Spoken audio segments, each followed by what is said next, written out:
Buenos días de nuevo. Vamos a iniciar la sesión sobre Derecho y Política, una sesión que varios aguardábamos con ganas para ver las exposiciones y las discusiones que se van a suscitar. Tenemos expositores de primer nivel, el profesor Keipel, el profesor Ruggiero y el profesor Monteiro, y los va a comentar el profesor Arthur Stanford. Dándole curso al inicio de la sesión, va a ser inaugurada por la ponencia del profesor Keipel. Bienvenido, profesor. Es un gusto tenerlo de nuevo por aquí. Voy a dar una breve semblanza suya y le voy a dar la palabra. El profesor Keipel nos va a presentar la ponencia Reflexiones sobre la diferenciación social en la teoría de los sistemas de Luhmann y las propuestas antiliberales, derivas de Grundrechte als Institution de Niklas Luhmann para pensar lo político contemporáneo. El profesor Keipel es doctor en filosofía por las universidades de París 4, Sorbona y de Luxemburgo. Politólogo por la Universidad Nacional de Rosario, profesor de Teoría Política por la Universidad Nacional del Litoral y de Teoría Sociológica por la Universidad Nacional de Rosario. Es autor y traductor de numerosos artículos y capítulos del libro y de un libro acerca de la teoría de sistemas sociales. Profesor Keipel, es un honor tenerlo entre nosotros. Le cedo la palabra en este momento. Muchísimas gracias. ¿Se escucha bien? Se escucha un poco bajo, pero se escucha, así que les pido a todos y a todas, por favor, que suban sus volúmenes, así puede trabajar el profesor tranquilo. Gracias. Bueno, espero que se escuche. Bueno, muchísimas gracias, Sergio, y muchísimas gracias a la cátedra. Es un honor para mí poder estar nuevamente aquí. Bueno, voy a leer para no pasarme con el tiempo, porque es lo que suelo hacer. Así que disculpen si es un poco lento. Bueno, como bien decía el profesor Viñoly Ocampo, reflexiones sobre la diferenciación social en la teoría del sistema de Luhmann y las propuestas antiliberales derivas de Grundrechte als Institution de Luhmann para pensar lo político contemporáneo. Un llamado de atención antes de comenzar.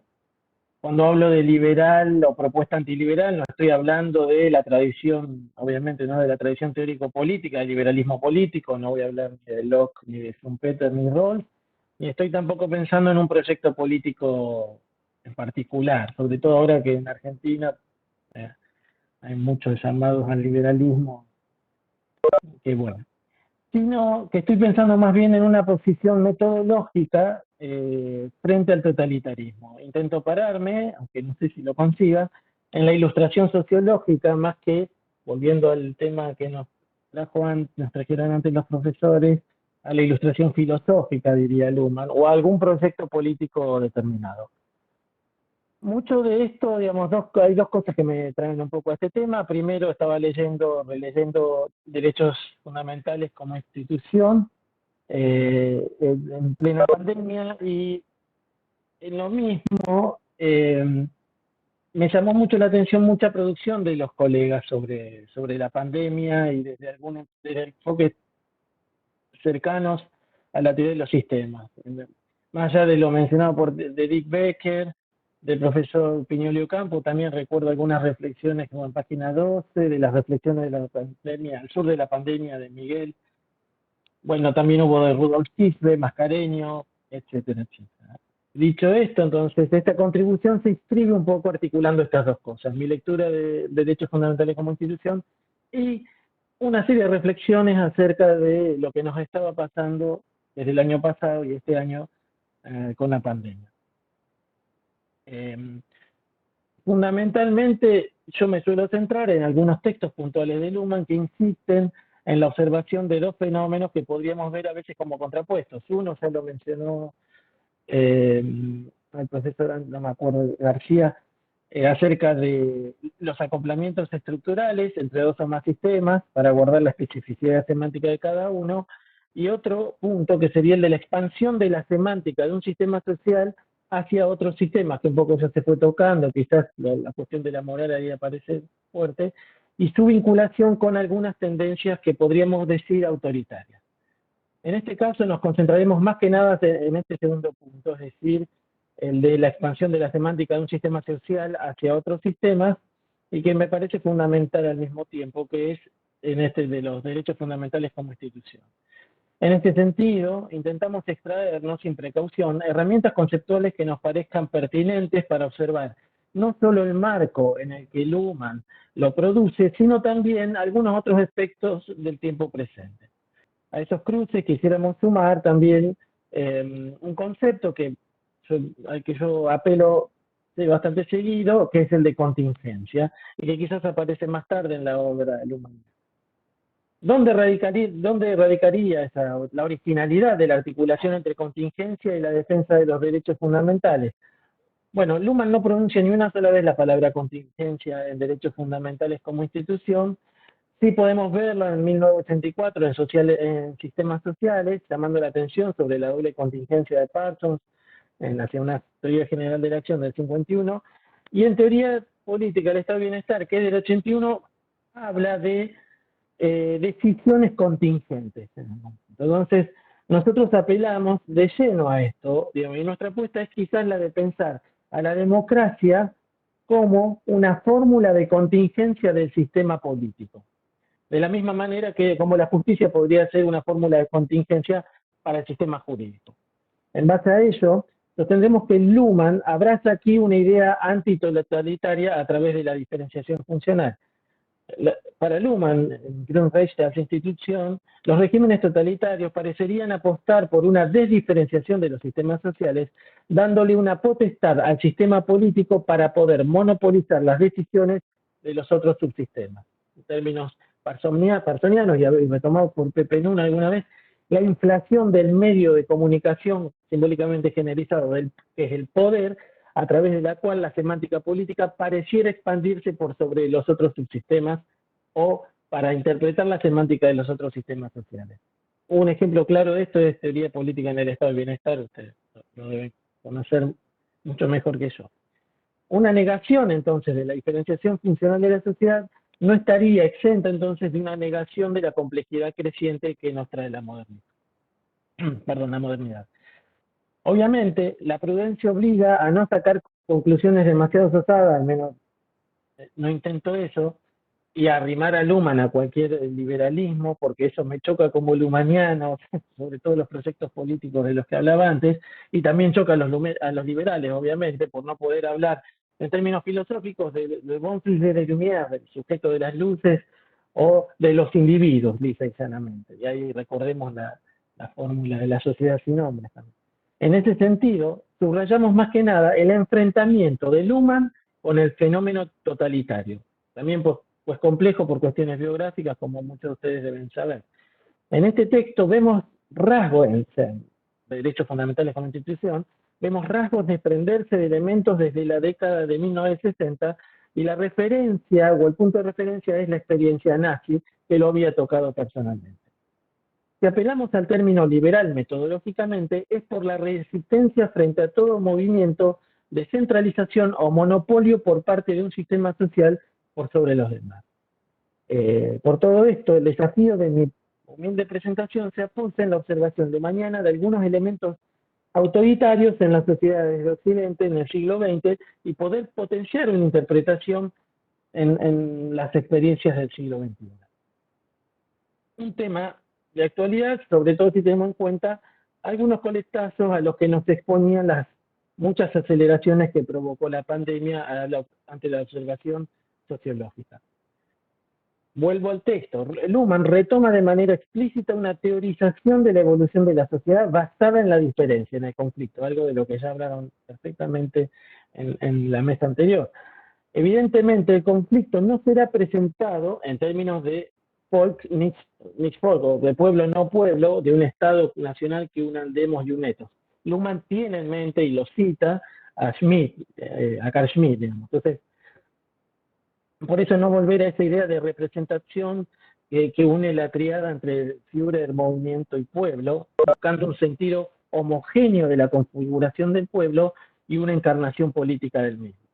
De alguna manera, el planteo de Luhmann, con pretensión descriptiva más que normativa, se aleja de todo encolumnamiento de la sociedad detrás de una idea de Estado que represente a un pueblo único. Si hubiera algo que puede marcar la resistencia a la colonización de la sociedad por parte del sistema político, podría ser bien el reconocimiento del proceso de diferenciación de la sociedad moderna. Con ello... Para tirar el agua, porque tengo tapado perdón. en planta baja. Hay Gracias. un problema con el consorcio. Con ello, la resistencia se convierte en resistencia a la simplificación por la politización. Gunther Teubner suele hablar también de la resistencia a la economización de todo o la resistencia a la religionización, es decir, que los sistemas en sí se expandan por sobre los otros. A nivel de teoría social, en el siglo XXI, se termina por consolidar numerosos conceptos que pueden ayudarnos a articular estos elementos, como son la incertidumbre, el riesgo, la liquidez, la contingencia. En algún punto, el reconocimiento del riesgo puede aumentar la posibilidad de una expansión semántica de un sistema por sobre los demás, el sistema político por sobre los otros en esto, y con ello constreñir potencialmente los principios propios de la diferenciación social, dañando algunos principios garantizados muchas veces constitucionalmente por Estado de Derecho. El Luhmann de Grundreste no enfrentaba una pandemia, probablemente el fenómeno más definitorio para mí, como observador, pero se estaba alejando de una experiencia probablemente no menos traumática como es la Segunda Guerra Mundial. En este punto creemos que su reconocimiento de una experiencia totalitaria no es desdeñable. Así, la bisagra que marca el reconocimiento de los elementos autoritarios puede observarse, según el propio Luhmann, en una excesiva expansión de la semántica de lo político por sobre la semántica de los otros sistemas sociales. En lo que Luhmann percibe como totalitario, la existencia del riesgo podría permitir, a través de la politización y sucesiva desdiferenciación de lo social, en derivas autoritarias que podrían producir un aumento de riesgo que recursivamente pida más politización. Rescatamos por todo ello ciertas ideas, para ir sintetizando, principales que quisiera presentar respecto del texto de derechos fundamentales como institución. Los derechos fundamentales se presentan como una contestación frente a derechos establecidos por los estados. Eso es uno. Dos, la separación metodológica de lo social respecto de lo psíquico sirve no solo para remarcar la especificidad de lo social, sino también para proteger metodológicamente la individualidad. Luhmann llama la atención al texto sobre avances autoritarios a través de colonización expansiva de la semántica, de la politización. 3. Existe un peligro excepcional de sobrecarga fundado por el avance de la semántica del sistema político en el interior de los otros. Esta es la hipótesis más clara de teoría política en el estado de bienestar. Luhmann escribe derechos fundamentales como institución, no solamente poniendo el acento en la defensa de lo que los alemanes llaman la Magna Carta, o sea, la Carta Magna Alemana de 1949, sino también sosteniendo una oposición al totalitarismo, oponiendo de esa manera la diferenciación funcional al avance del sistema político por sobre la misma, y manteniendo siempre como referencia el Totalstaat de Carl Schmitt, llamando la atención justamente acerca de la politización. Para finalizar, tomo simplemente una cita de Luhmann, un poco larga, la voy a cortar mientras la lea, para ver por qué justamente está ese riesgo latente de politización. Luhmann, en la página 99-100 de la edición de la Universidad Iberoamericana, cuando termina la página y comienza la 100, dice: el peligro de diferenciación, el peligro de politizar, se encuentra implicado en la emancipación de la sociedad y en el postulado de autonomía del sistema político, de aquí que él sea una característica del proceso mismo de diferenciación. El orden político diferenciado muestra predisposiciones a la inestabilidad a causa de 5 elementos. La indeterminación de aquello que pueda ser considerado problema necesitado de decisión política. 2. La centralización del poder legítimo para las decisiones vinculantes por parte de la política. 3. La generalización de este poder, su capacidad de ser utilizado para muchos fines que son cambiantes. 4. El grado de abstracción de una racionalidad distintivamente política y de la peculiaridad del lenguaje político al que pueden traducirse las consideraciones de las otras esferas sociales. Y 5, la fluctuación del apoyo político cuya movilidad se ha institucionalizado con la construcción de un rol general del elector, separado de otros roles sociales del elector, para mantener la posibilidad de la alternancia en el poder. Bueno, eso es un poco mi exposición. Les agradezco mucho la atención y que sigan. Gracias. Muchas gracias, profesor Keipel. Muy concisa su presentación. Le agradezco además el cuidado del tiempo. Bueno, dándole curso a la sesión, le damos lugar al segundo ponente de ella, el profesor Carlos Frederico Vasconcelos Monteiro Rosa. El profesor nos va a presentar su trabajo. Disculpen mi pronunciación de la lengua portuguesa, corríjanme por favor. Conciliação penal via núcleo especiais criminais, uma análise sistémica das comunicações políticas y jurídicas. El profesor Monteiro es doctorando en Derecho por la Universidad Federal de Pernambuco, es maestro en Derechos Humanos por la Universidad Federal, por la misma universidad, y especialista en Derecho Penal y Procesal Penal. También es especialista en Inteligencia y Seguridad Pública.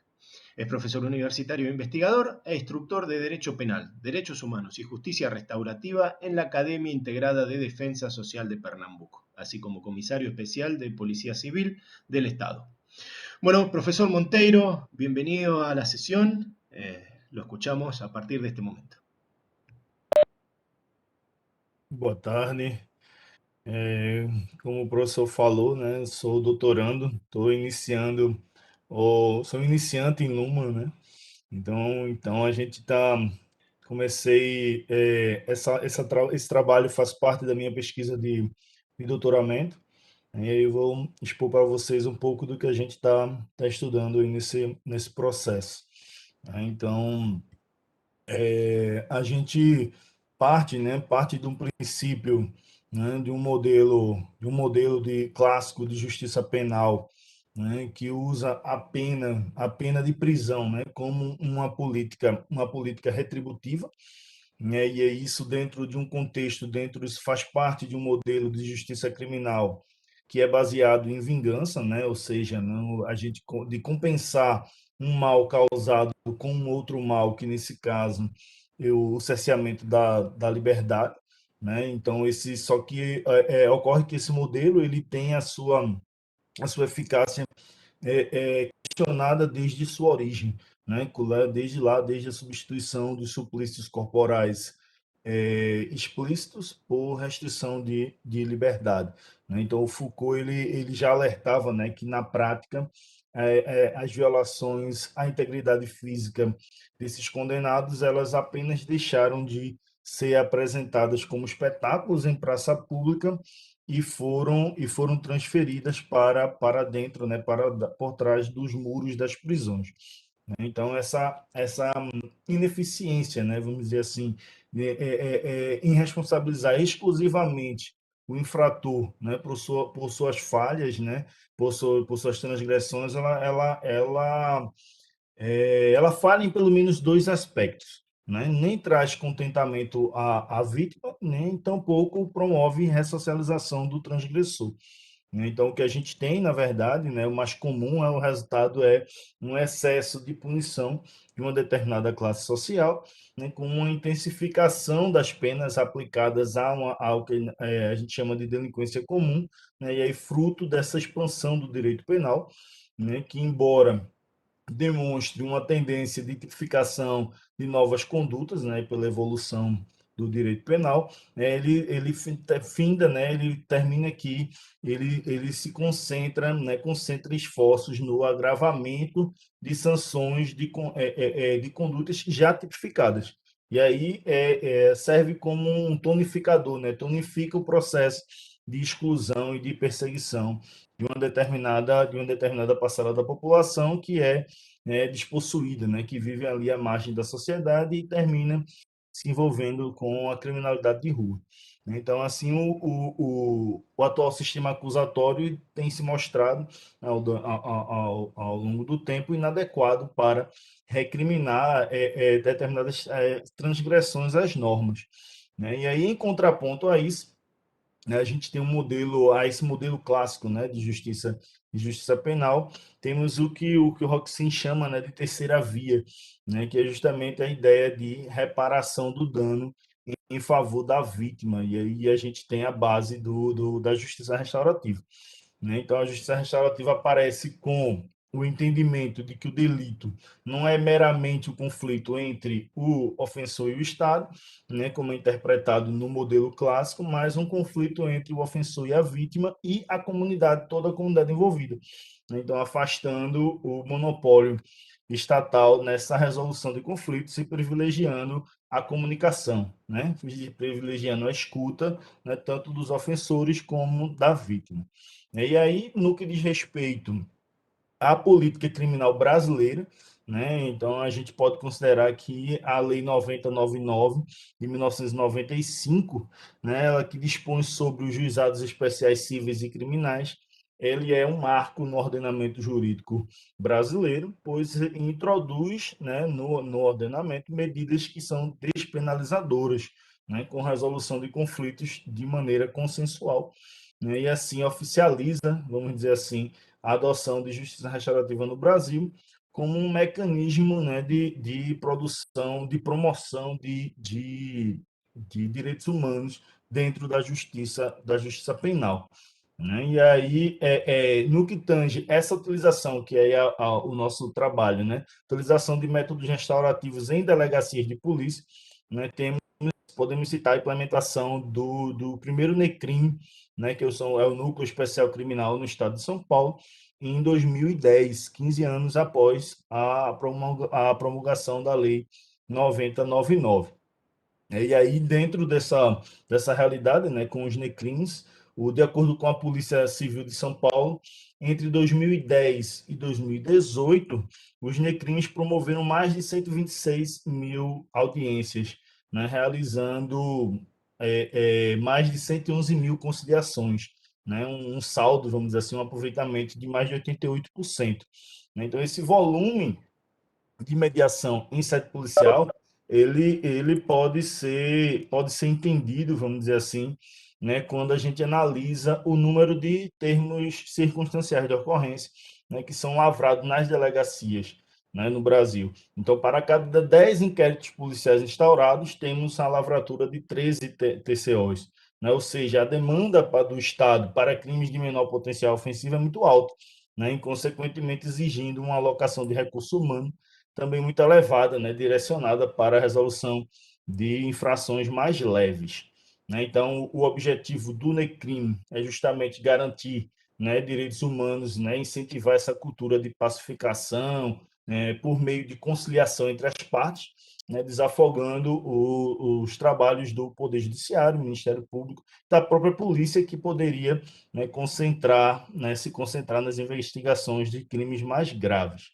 Né? Então, a gente tem como objetivo dessa pesquisa, né, da nossa pesquisa, a partir da teoria de sistemas de Luhmann, né, identificar quais são as vantagens e quais são as barreiras políticas e jurídicas para a implementação desses NECRIMs em outros estados da federação e aí especialmente em Pernambuco. Daí entra, né, entra a Luhmann na jogada aí na pesquisa.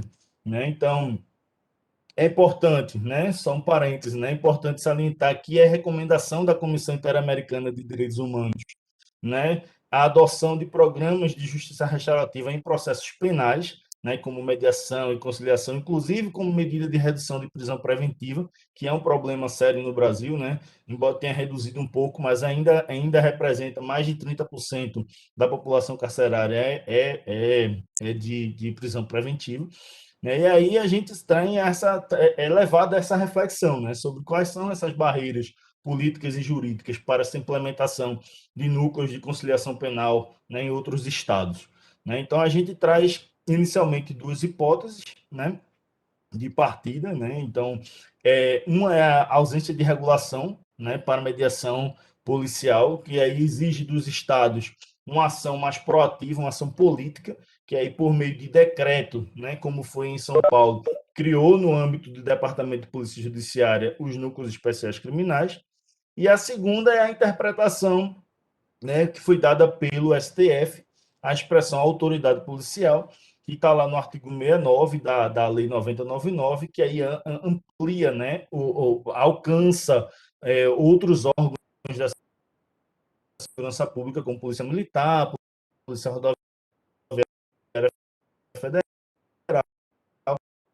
órgãos estão para TCE, né, e precisam utilizar a polícia judiciária, né, e aí são encaminhados diretamente aos juizados, né, e aí sob a égide dos princípios, né, de efetividade, oralidade, simplicidade e tal, né, e aí para a economia processual. E aí o que acontece? Descentraliza, né, os TCOs, né, e aí como se fosse essa decisão, ela aponta num sentido contrário a essa centralização da lavratura de TCOs em núcleos especiais, né? E aí a gente traz, né, a fundamentação teórica da nossa pesquisa, né, como fundamentação teórica, como a gente já prenunciou, né, partiremos da premissa de que sociedade é um sistema social, como propõe Luhmann, né, e aí Luhmann, né, é diferente, né, de outros autores, né, ele quando cria essa teoria da sociedade, não adota como o epicentro teórico o ser humano, né, mas sim a comunicação entre eles, né, e aí de acordo com o pensamento lumaniano, né, a sociedade ela que se compõe, né, unicamente de comunicação, né? Então, sendo a sociedade um sistema de comunicação que engloba, né, que abarca todos os sistemas sociais, né, todas as comunicações sociais possíveis, e a comunicação por sua vez, um elemento social relacional, não uma unidade em si mesma, né? Então, ou seja, a sociedade ela não é formada pelos indivíduos, mas pela comunicação entre eles, né? Então, o homem não detém a linguagem como uma ferramenta de comunicação, né? É ela que detém o homem como seu meio existencial e de desenvolvimento, né? Então, ele que é a sua ferramenta, né? Então, de acordo com uma, né, cada sistema possui o seu código binário de referência, e aí, para nós, estudando o sistema jurídico especificamente, é o que é lícito e é ilícito, né? Então, aí o professor Silva explica, né, que o direito, e aí a gente bem o que encaixa, né, na nossa pesquisa, né? O direito não se reduz a um ato, né, a um fato, a uma legislação, a uma opinião, a uma decisão judicial, né? Esses são elementos do sistema, não o próprio sistema. E aí a gente vai analisar, a partir daí, né, a licitude dos NECRIMs, né, dos processos e dos procedimentos que são neles realizados. Então, já estamos tratando, na verdade, né, do conceito de conciliação, né, e aí a sua realização no âmbito policial, através da mediação, e aí como uma alternativa ao modelo punitivista, né, utilizando o conceito de decisão jurídica e decisão judiciária, né, que aí é apresentada pelo professor Arthur Stanford, né? Então, e aí partiremos do conceito de que decisão jurídica, né, é comunicação, né? E como tal ela não tem uma autoria, né? Não tem um dono, não tem um criador, né? Então como explica o professor, né? E aí a gente parte daí para dizer que o princípio fundamental, né, da autocomposição é exatamente o diálogo, né? E dessa forma a conciliação é também, antes de tudo, uma comunicação, né? A conciliação, antes de tudo, comunicação, né? Ela tem como princípio o diálogo, né? E aí, ainda de acordo com o professor Silva, né, a comunicação é essa realização simultânea de informar, né, de partilhar, de compreender, né? E aí informar, partilhar, compreender é uma seleção, né? E assim como na comunicação, a gente traz que, né, como no êxito da comunicação, o êxito da conciliação também é esse acoplamento, vamos dizer assim, esse acoplamento bem-sucedido de seleções, né? Então, Profesor Monteiro, e van aí 10 minutos.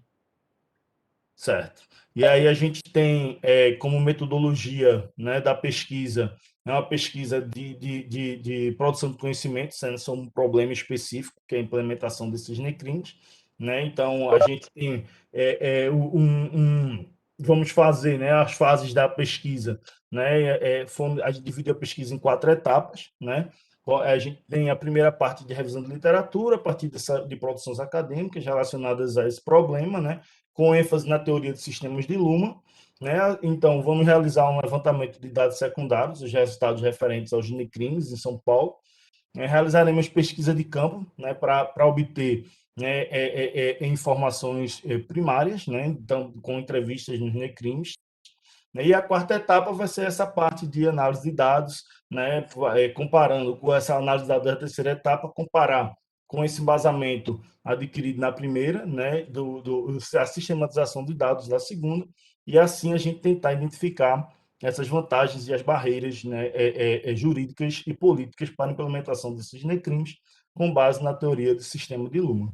Então é isso, né? Então estamos aí tentando trazer essas explicações aí, iniciando, né, através da teoria sistêmica. Muchísimas gracias, profesor Monteiro. Se entendió todo perfectamente. Estoy muy contento de que haya sido así. En todo caso, después, en alguna de las preguntas, le podemos solicitar que nos amplíe por ahí los datos empíricos de esta figura de los núcleos con la que usted está trabajando, porque, bueno, quizás no todos conozcamos de qué se tratan esas prácticas, bajo qué instituciones tienen lugar y demás. Muy interesante. En buena hora se pone el foco sistémico sobre el funcionamiento de las fuerzas policiales. Muchísimas gracias. Bueno, en la sucesión de la mesa va a tomar la palabra el profesor Santiago Ruggero. El profesor Ruggero nos va a presentar su trabajo REPI y Ágil, esquemas de análisis y planificación estratégica para la toma de decisiones en comunicación desde un enfoque desde la teoría de sistemas sociales y autopoéticos. Doy una breve semblanza del profesor Ruggero. Él es consultor político y corporativo, sociólogo de la UBA y magíster en Political Communication and Governance. Profesor de Sociología y Consultoría Política y docente en la cátedra Niklas Luhmann y la Sociología de la Modernidad. Profesor Ruggero, muy bienvenido a la sesión. Le doy la palabra en este momento. Gracias, Sergio. Bueno, agradezco a la cátedra Niklas Luhmann y la Sociología de la Modernidad por esta invitación. A la cátedra de la que soy parte también, pero bueno, en este momento me escindo y agradezco. Gracias a todos los presentes. Gracias a Carlos Federico, gracias a Kaipel por sus ponencias de recién. Voy a compartir pantalla. Antes que nada, quiero aclarar una cosa. Lo que vamos a ver hoy con mi ponencia son modelos que fuimos creando justamente para el ejercicio de la consultoría profesional. No estamos tan abocados a un análisis quizás teórico o epistemológico, ni siquiera quizás de análisis de caso, sino construcción de modelos técnicos que nos permiten asesorar a nuestros clientes en el sector privado. Ahora voy a compartir pantalla.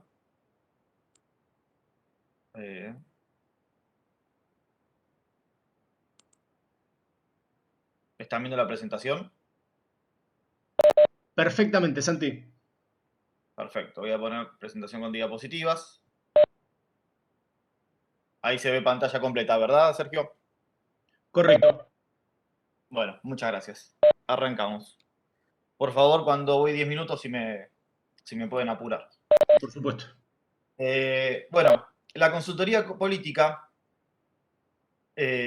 nosotros lo observamos como un acople estructural entre el sistema científico y el sistema político, en donde la ciencia le da prestaciones al sistema político. Hay bastantes complejidades ahí, la simultaneidad de asincronía de cada sistema, algo que uno cuando va le preguntan, bueno, ¿cuántos focus group tenemos que hacer para empezar esta campaña electoral? Y uno no le puede decir desde la ciencia al cliente, y bueno, tantos como sean necesarios para llegar a la saturación teórica, que son los tiempos y rigurosidades que la ciencia te demanda, porque te están firmando un cheque en blanco. Entonces, siempre hay autoirritaciones en cada uno de los dos sistemas, y bueno, los tiempos de la política siempre son muy vertiginosos. Y bueno, y las consultoras, como estas organizaciones que funcionan también como acople entre estos dos sistemas. El entorno de la política, como plantea Luhmann, tiene distintos componentes. Tiene, bueno, organizaciones que actúan políticamente, imprevistos. También hay indeterminación porque las decisiones que la política toma transforman ese entorno en el cual están decidiendo, de alguna manera, transforman, y ya no es lo mismo que querían por ejemplo, voy a hacer una política pública, la realidad que estoy analizando ya cambió. Entonces hay una indeterminación sobre sus decisiones después. Esto dice Luhmann que la política lo resuelve con el decisionismo, históricamente. Entonces, no es necesario que haya consultoras o que haya asesoría a la toma de decisiones porque la política lo resuelve decidiendo de todos modos. Pero bueno, existen las consultoras, existe la sociología y vamos a ver de qué manera se puede ayudar en este contexto a la política. ¿Cómo se planifica una estrategia en este contexto tan cambiante, en este contexto tan hipercomplejo, en donde cada decisión transforma la realidad de otra manera? ¿Cómo puedo planificar si con cada planificación incluso es un grano de arena en este océano arenoso de complejidad que la transforma y que la cambia? Bueno, hay distintos tipos de consultoría, como plantea Manuel Moria Araujo. Hay distintos tipos de campaña que se pueden hacer. Está la consultoría que es más creativa, de que uno dice, bueno, voy a hacer un spot de esta manera, me gusta este color, más vinculada quizás con el branding y demás. Pero bueno, uno puede o no pegar en la tecla. La consultoría que uno busca llevar adelante es una consultoría estratégica, que está basada en un principio. Tiene una metodología. Y la metodología es la siguiente. Es realizar investigación sociológica, conocer esa realidad. En base a ese conocimiento, después se diseña la estrategia. Después se diseña este mensaje estratégico y luego ahí se escribe el plan de qué es lo que se va a llevar adelante. Plan de, como se dice, de comunicación política, de campaña, de etcétera.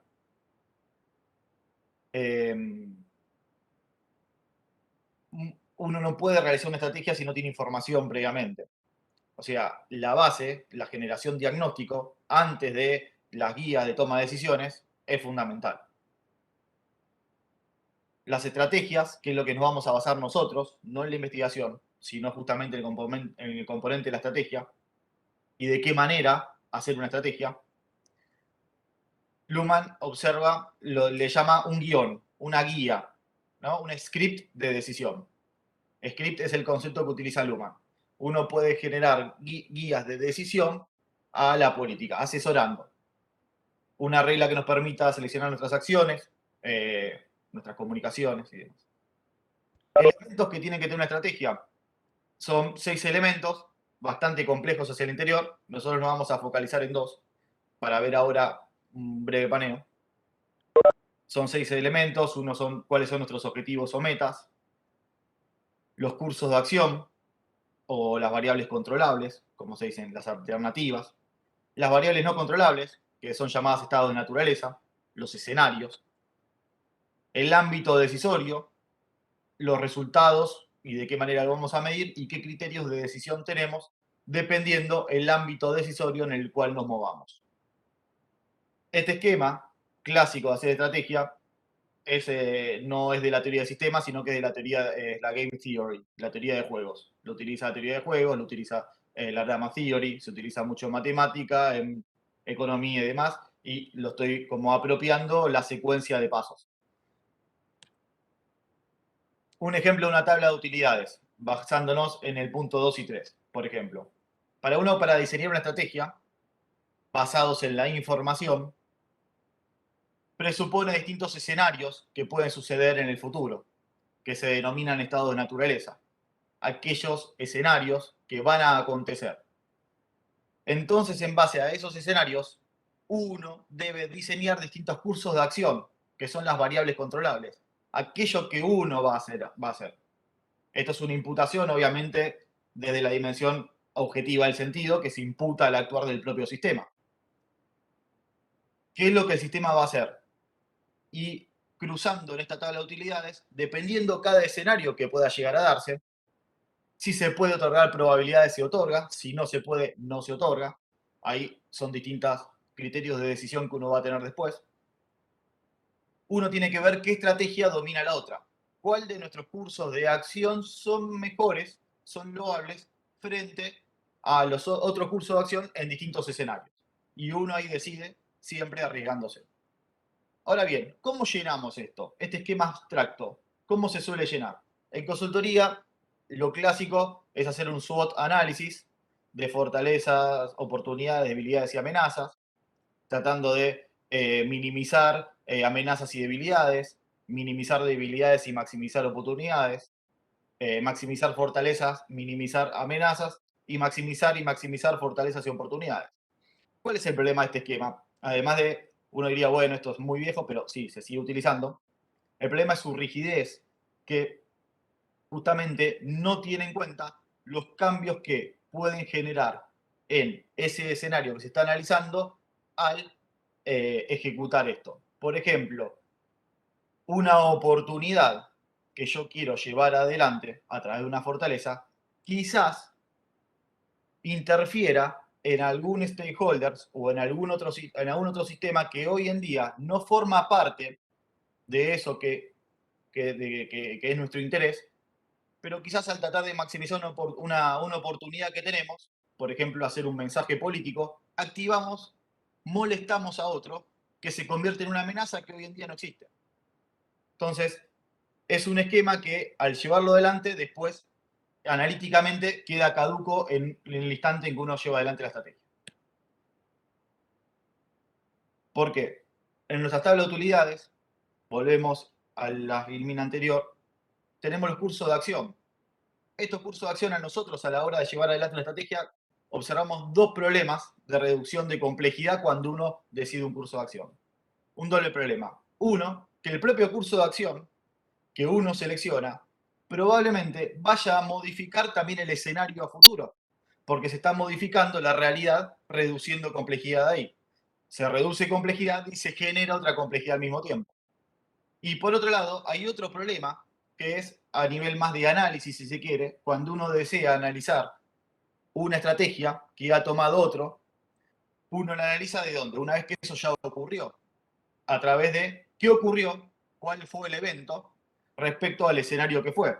Y hacia atrás se busca dar cuenta de cuál fue su curso de acción, pero justamente no tiene en cuenta esto que el curso de acción también te modifica el escenario y muchas veces el contrafáctico lo que nos lleva es a nosotros a determinar un curso de acción que quizás era otro. ¿Qué proponemos nosotros como modelo para analizar y poder llevar adelante una estrategia? Es un esquema Profesor que Ruggiero, van llamamos 10 esquemas minutos. de... Van 10 minutos, perfecto. El esquema de condicionamientos e imputaciones REPI. Nosotros lo que buscamos es lo siguiente, utilizando la teoría del observador, de la teoría del sistema de Niklas Luhmann, analizar las restricciones, las condiciones de restrictivas y de posibilidad, por un lado, y por otro lado, las imputaciones dentro del componente objetivo del sentido, si son internas al propio sistema o externas, si se imputa al entorno, si son vistas como vivencias o como acciones. Entonces, en este esquema lo proponemos para reemplazar al viejo análisis FODA o SWOT y observar qué condiciones de posibilidad virtualizadas no observadas poseemos para poder tomar decisiones y abrir nuevos escenarios, abrir nuevas posibilidades y qué restricciones tenemos que no vamos a poder movernos de ahí. Tanto nosotros como el resto de los sistemas. Por ejemplo, estamos dentro de una campaña electoral, tenemos que hacer este esquema REPI tanto con nuestro candidato, con nuestros rivales, con las distintas fuerzas políticas, con el gobierno, con la oposición, etc. Y finalmente, el diseño del plan de campaña que nosotros proponemos es readaptar el viejo esquema ágil o liga de Talcott Parsons, no como un sistema, sino como un esquema de análisis y de ordenamiento de un plan de campaña, en donde en el lado de la adaptación tenemos la investigación sociológica, que hablamos en un primer momento, como base. En nuestro lado de las metas, nuestros goals, attainment, tenemos nuestros targets a los cuales queremos comunicar. La estrategia como aquello que integra la totalidad de este plan de campaña. Y en el attention, en el latent pattern maintenance, el punto de vista. ¿De quién? En este caso, de la fuerza política que estamos asesorando. Uno no puede diseñar cualquier estrategia a cualquier político porque tiene su ideología, su punto de vista, su forma de ver el mundo. Lo ponemos en el lado de latent pattern maintenance, esto es algo que Luhmann lo ve en la ciencia de la sociedad, dice, si algo da cuenta Parsons, es la latencia, que es justamente aquello que no ve, que no se ve, y que está condicionando aquello que se observa, que es justamente el punto de vista. Bueno, también esto, para terminar de concluir y ir cerrando, nosotros lo pusimos acá en esta ponencia para la consultoría política, pero también lo hemos utilizado todo modelo para la consultoría corporativa de empresas privadas. Bueno, muchas gracias. Excelente, profesor Ruggero. Muchas gracias por su cuidado del tiempo.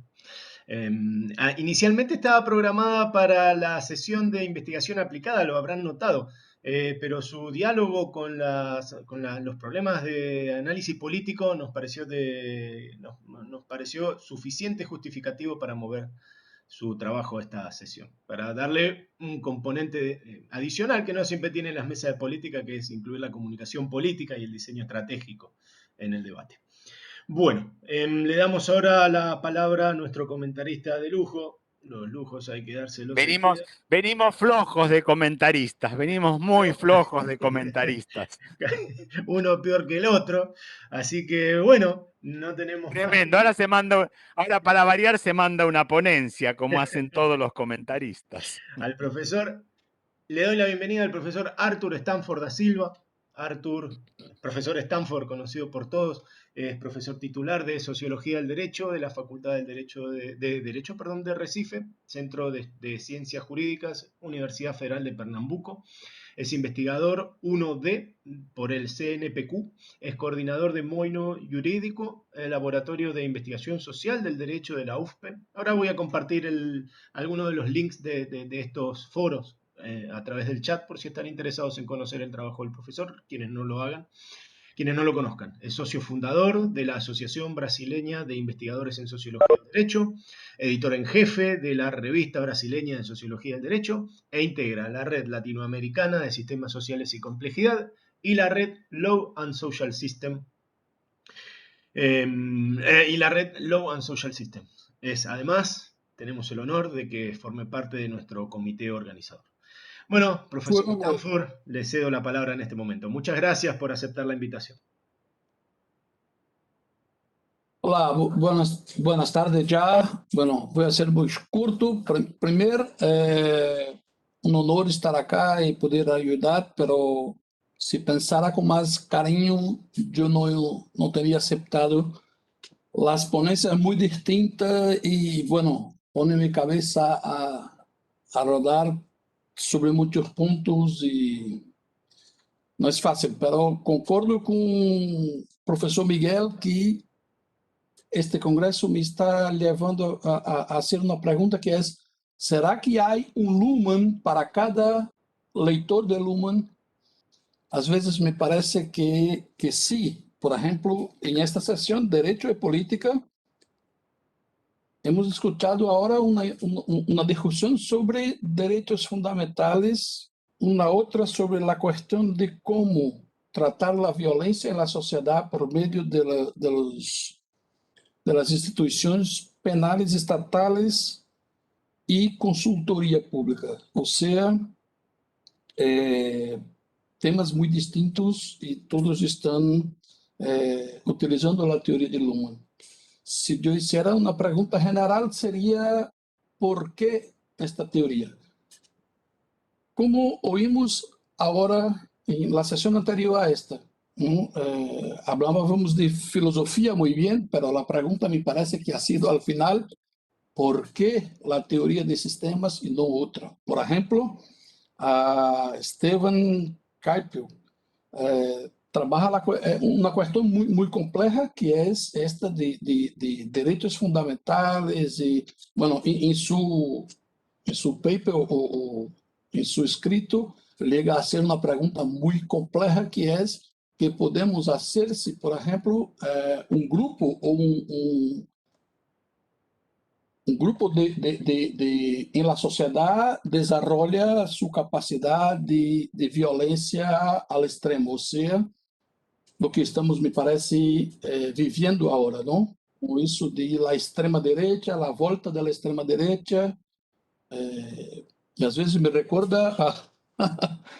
já que também tivemos algo de filosofia, um pouco de Nietzsche, né? El eterno retorno do não sei, pero hace umas perguntas muito interessantes e que a teoria de sistemas teria para aportar a uma reflexão disto. ¿Sí? Em minha questão, eu me puse a pensar, será que estamos buscando en la teoría de sistemas una explicación moral para la sociedad?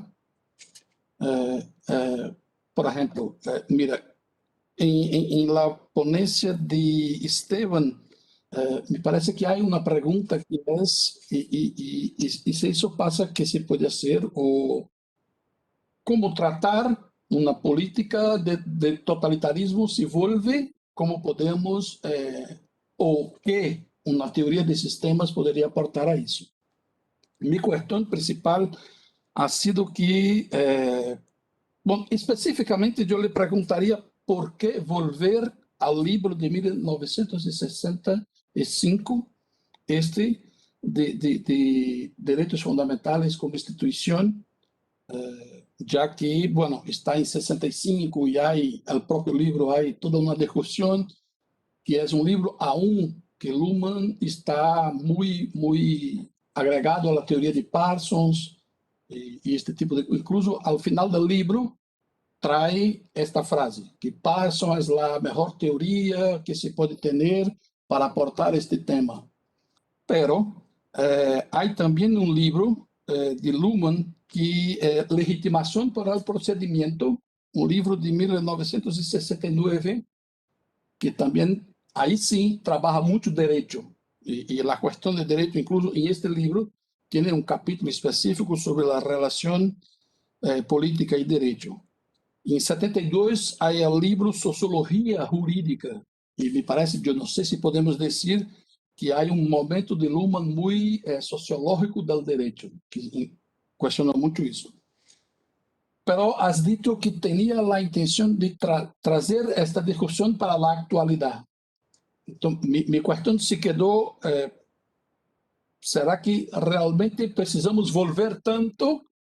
Incluso porque em el próprio livro, não me recordo exatamente, porque eu tenho a versão italiana, e na versão italiana há dos autores que faz resgate de várias obras de Luhmann posteriores e como Luhmann ha cambiado seu pensamento. Por exemplo, dizer que a ideia de autopoiesis só chega a Luhmann em 1980.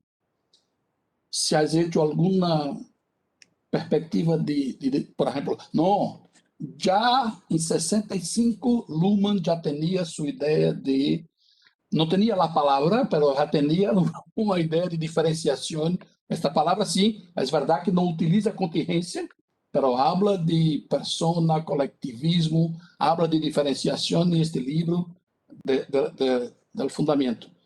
E, bueno, ao final, a pergunta seria a mesma. ¿Qué crees que la teoría de sistemas aporta a esta cuestión o que has planteado de liberalismo o esto de derecho fundamental? ¿Es un aporte, una búsqueda de una moral para explicar a la sociedad que te suena o no? Lo mesmo yo hablo para Fred. Bueno, lo que hace Fred es una investigación, por ejemplo, si la policía puede hacer una escucha de las partes, por ejemplo, y no tener alguien que ha cometido un delito que llega a la policía y es tratado como alguien que va a ser visto como un culpable o algo así.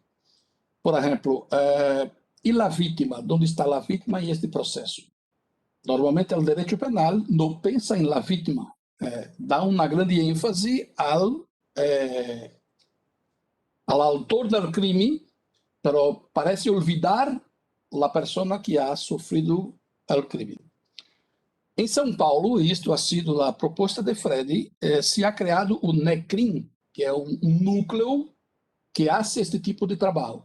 Ele faz uma escuta das partes, procura entender o que passa Y hay situaciones, por ejemplo, para aclarar lo que Sergio ha preguntado, en que Sergio pone los dos en una sala y les pone a hablar un con otro para que entiendan lo que ha pasado. Mira, está un tipo de política pública muy interesante que está pasando en São Paulo. Claro, no es ahora sí todo se va a cambiar para eso, pero sí es una perspectiva distinta de la idea de cárcel como la única solución para la violencia. Bueno, si es así, Freddy, bueno, yo voy a preguntar en portugués, ¿de acuerdo? Eu não sei até que ponto o Fred Bom, Fred, a pergunta seria a mesma que eu fiz ao professor anterior, que é por que você propõe a teoria o que tem a teoria dos sistemas que você acha que vai lhe servir para essa sua pesquisa? O que é que você está encontrando, né? Eu sei que seus dados ainda estão... Você começou o curso agora, né? Inclusive está com essa proposta de ir a São Paulo para conhecer a prática do que está acontecendo por lá, né? E ver a possibilidade de como trazer esse NECRIM, essa prática, para Pernambuco, né? Quais são as dificuldades? Eu sei que esse é o seu projeto de doutorado, mas a minha pergunta é: você trabalhou com Levinas, não foi isso, no mestrado? Por que agora teoria dos sistemas, né? Essa é a pergunta.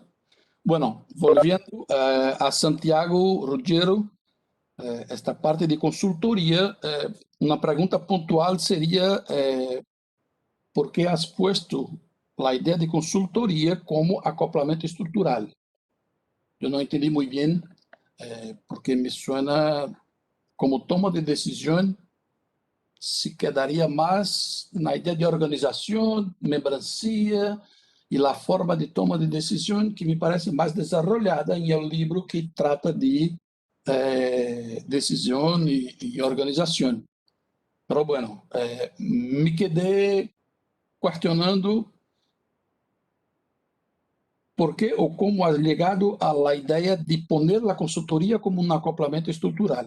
Não quero dizer que está mal ou bom, não, mas eu queria entender esta sacada, esta ideia em relação a isso. E, bueno, llegas hasta el Agile e ao início do texto diz que vai actualizar o Agile para a questão atual da consultoria.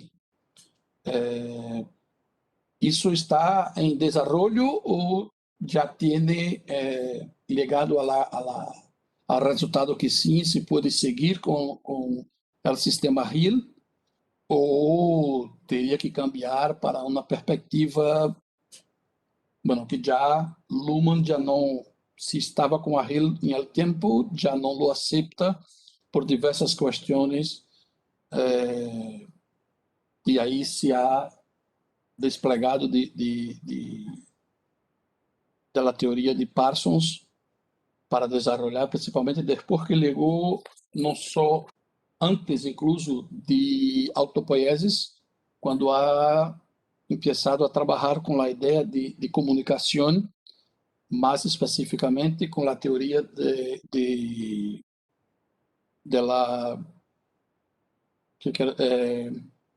cibernética. E depois, quando liga a autopoiesis. Porque, pelo que eu consegui entender, tu proposta é seguir com Agile e de esto fazer uma atualização de aí.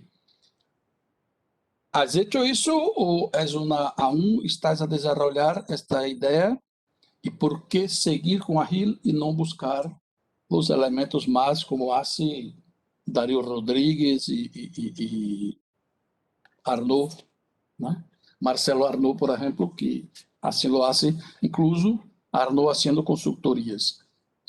Bueno, por final, mi pregunta es esta. Si cuando ustedes están haciendo estas investigaciones, al final estando em busca de uma moral ou de um valor para a sociedade, ou quizá, como hablamos na sessão anterior, na busca de volver à ideia de cultura para, enfim, discutir temas como direitos fundamentais, direitos humanos, como lidar com, ou como trabalhar a violência a partir desta teoria, e também a ideia de consultoria como um modelo que se pode fazer de toma de decisões.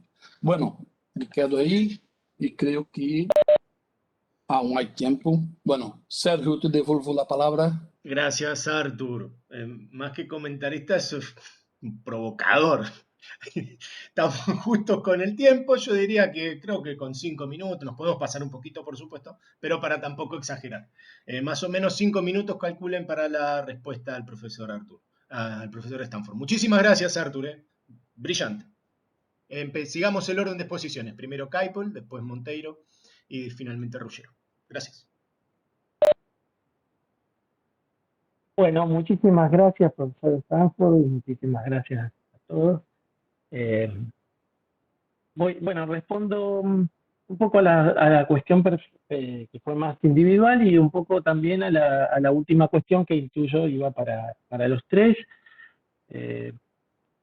¿Por qué apelar a ese libro? En realidad, cuando comencé a escribir este texto, bueno, el profesor Stanford pudo leer un texto más largo. Cuando comencé a pensar en esto, estábamos en plena pandemia y, como dije un poco al principio, digo, eso, al menos en Argentina, generó algunos debates. El jefe de gobierno de la Ciudad de Buenos Aires decía que, por ejemplo, los mayores de tal edad no podían salir a hacer sus compras. Bueno, esto, había unas...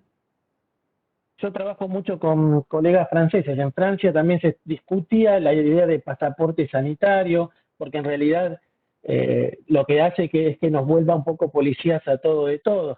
Cuando uno, sabrán esto, no sé cómo funciona en Brasil, pero cuando uno va en Francia al cine, es el personal del cine el que tiene que controlar que uno esté vacunado o no. Con lo cual, también me parecía una especie de atentar a algunas cuestiones de derechos fundamentales. Bueno, ahora yo pensé, yo voy a la cancha, la verdad no hay tanto control como se dice que va a haber, pero hay muchas cuestiones que me parecían que atendían al tema de derechos fundamentales. Y es por eso mismo que me fui a este texto. Aún, y acepto exactamente todo lo que dice el profesor Stanford, es un texto de 1965 que escribe Luhmann un poco, no por encargo, pero él está participando de una escuela en España de derecho administrativo, y entonces se vincula con otros textos que, bueno, ahí el profesor Stanford lo pudo leer. Luhmann publica 2 textos que son un poco familiares acerca de derecho administrativo y derechos fundamentales, y el tema me llamó, digamos, más que ver que en pandemia había algunas cuestiones que ponían en tensión los derechos fundamentales, y volver ese texto reconociendo que el contexto en el que escribe Luhmann es otro, y por eso apelo muchas veces a otros conceptos para tratar de hacer conversar a Luhmann a través del tiempo, al Luhmann del 65 con, como decíamos antes, el texto del 81, de Teoría Política en Estado de Bienestar, que creo que también habla de la sobrecarga del sistema político, o con Sociología del Riesgo, o con los 4 tomos de Estructura de la Sociedad y Semántica, que son textos que vienen después, como bien decía el profesor, en 1984, Sistemas Sociales, un ícono para nosotros. Y en ese punto, digo, tratar de hacer conversar y tratar de volver con algunos conceptos, teniendo en mente siempre esa base que era el texto de derechos fundamentales. Y vuelvo entonces, y voy a ir pasando a la segunda cuestión, y un poco de lo que se habló, digo, ¿qué quiero hacer con Luhmann? ¿Moralizar o amoralizar? Bueno, yo creo que ahí la respuesta de la moralidad en la sociedad contemporánea puede estar en La moral de la sociedad, que es otro texto de Niklas Luhmann. Va al reconocimiento de que hay una moral, no que hay una moral cerrada, sino que puede haber una idea contingente de moral que reine en una sociedad en un contexto determinado, y que esa idea de moral en realidad está todo el tiempo moviéndose, en esas cuestión autopoética de cerramiento, clausura operativa, pero abierta a la irritación de lo que pasan con los otros sistemas, que bien los puso Stanford, una especie de también de irritabilidad por coevolución de los sistemas sociales. Pero si yo un poco traigo a esto, no es que yo quiera imponer una idea de moral en particular, sino el reconocimiento de la complejidad, porque el peor peligro que yo veía, al menos en una visión muy básica, que fue esto, capaz que también porque yo estaba encerrado acá en este cuartito, era el reconocimiento de la complejidad, digo, no la simplificación radical de un sistema por sobre el otro, y en este punto era la cuestión de la lógica del sistema político, atentando contra algunos derechos fundamentales como son el de circulación, porque el de circulación conlleva otros problemas, digo, si no circulo, bueno, no, en mi casa se fundió la librería, con lo cual si no circulo la gente no me compra, bueno, un montón de cuestiones que tienen que ver con otras. Entonces, por eso un poco me tocaba este tema, y si yo apelo a la teoría de los sistemas de Luhmann para responder a la última pregunta, y retomo un poco la idea de observaciones de lo moderno, la verdad no me acuerdo la traducción, Beobachtung der Moderne, es por el reconocimiento de la complejidad y que no hay un metarrelato, y ahí diría, no hay una moral que nos guía, sino de que hay diversas visiones de acuerdo a la diferenciación funcional de la diferenciación de la sociedad, y que de alguna manera la moral se está construyendo y reconstruyendo todo el tiempo. Pero bueno, mi aporte o lo que yo buscaría aportar es el reconocimiento de la complejidad. El pensar de que no puede haber una lógica que pueda avanzar por sobre lo otro y simplificar absolutamente todo. En términos más marxistas clásicos, que la economía fetichice absolutamente todos los otros sistemas, o que, no sé, en este caso el de la política, o que, bueno, lo que se dio muchas veces en los debates salud o economía, bueno, no me acuerdo ahora cómo se planteaban con toda la pandemia, es decir, puede haber, esto lo escribió también el profesor Pignoli como decía antes, en página 11, puede haber un sistema, o sea, sistema salud, todas las decisiones se pueden tomar en la lógica esa, no, es eso, es el reconocimiento de la complejidad, y apelé a este texto porque era el de derechos fundamentales, pero reconozco que es vasto y es muy complejo todo. Muchísimas gracias, profesor.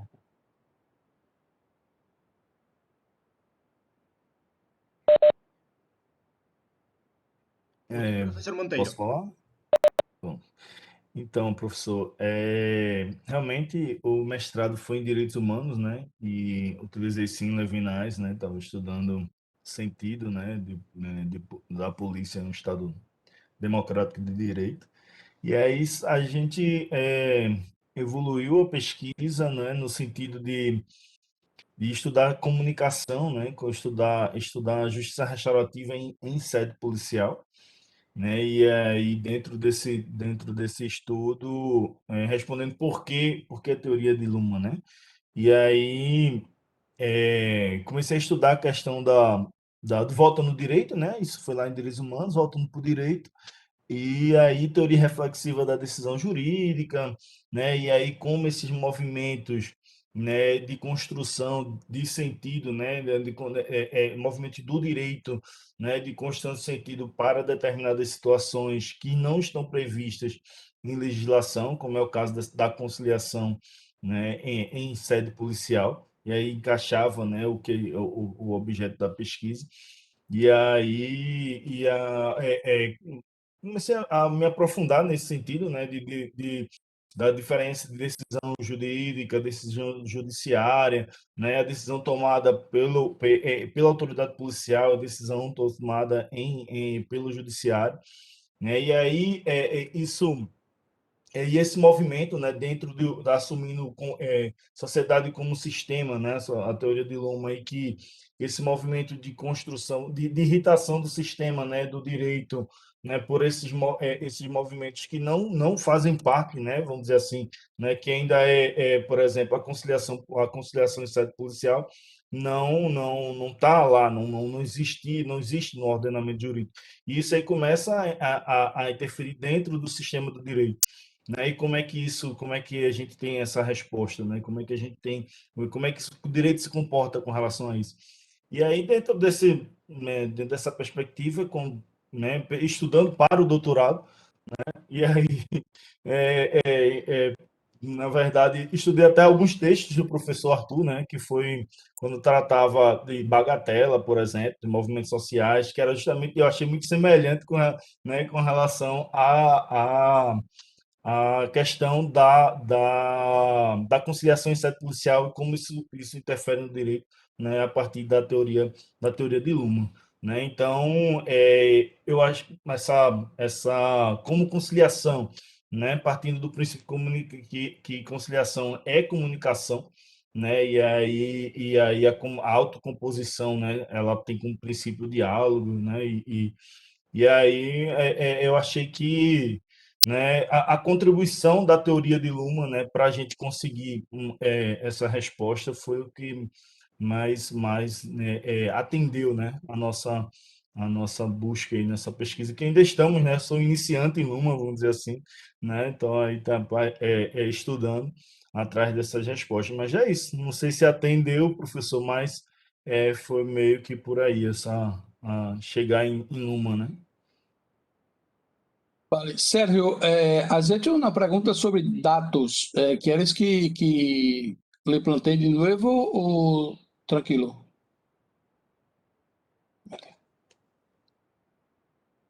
Perdón, no se escuchaba. A mí por lo menos me quedó claro, pero si, no sé, si a alguien del público, Miguel, Santiago, les parece que se puede agregar algo más, háganlo. Si no, seguimos porque está... Yo al menos me quedó bastante claro el punto. Gracias. ¿Arrancó? Bueno, muchísimas gracias, profesor Artur. Excelentes observaciones y preguntas.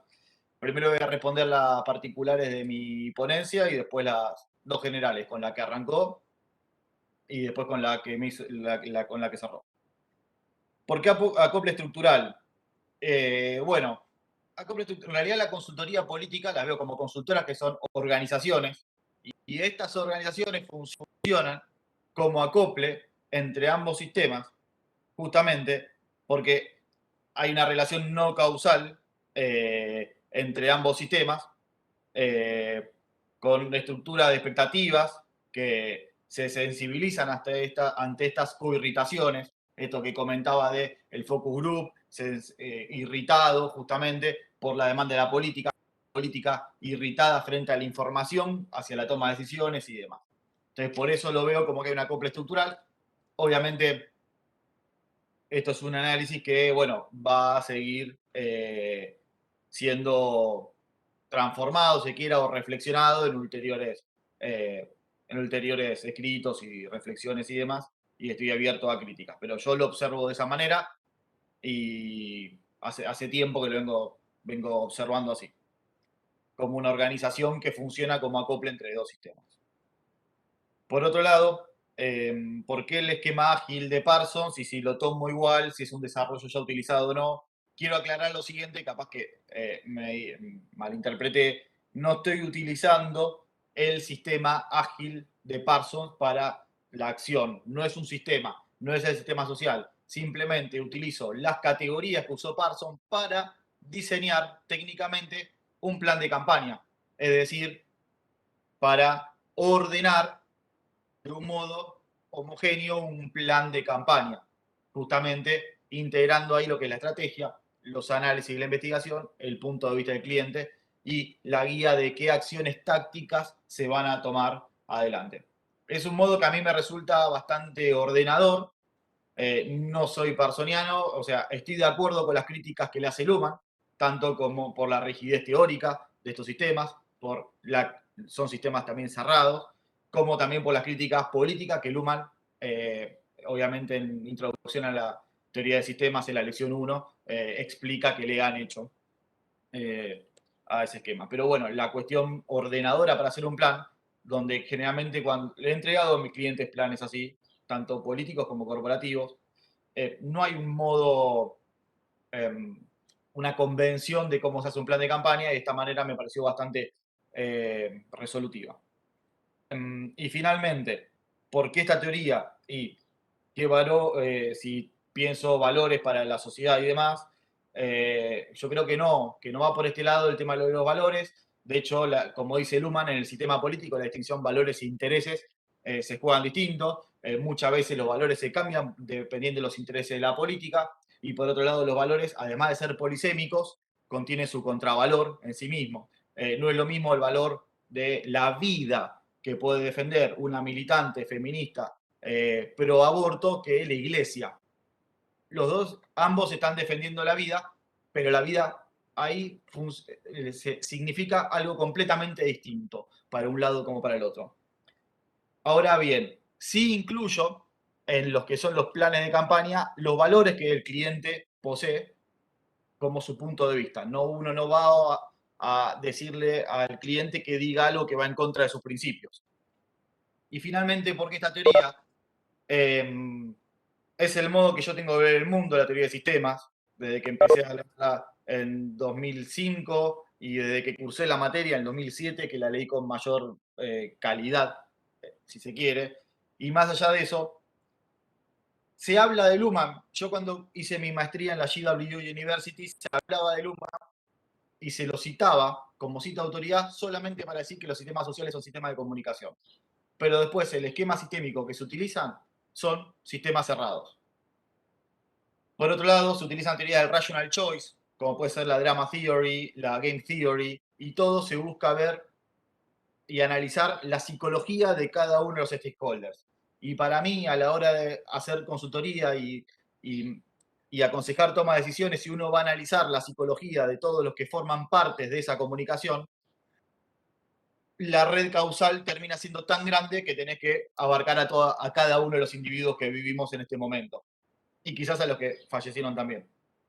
Entonces, analizar la operación comunicativa, analizar comunicación, es mucho más ágil y efectivo para realizar una estrategia en una realidad tan dinámica y tan cambiante. Muchas gracias. Muy bien, muchas gracias a los ponentes por sus presentaciones, sus respuestas a los excelentes comentarios del profesor Stanford. Bueno, voy a dar por finalizada la sesión, voy a detener la grabación en este momento. Muchas gracias a todos y a todas.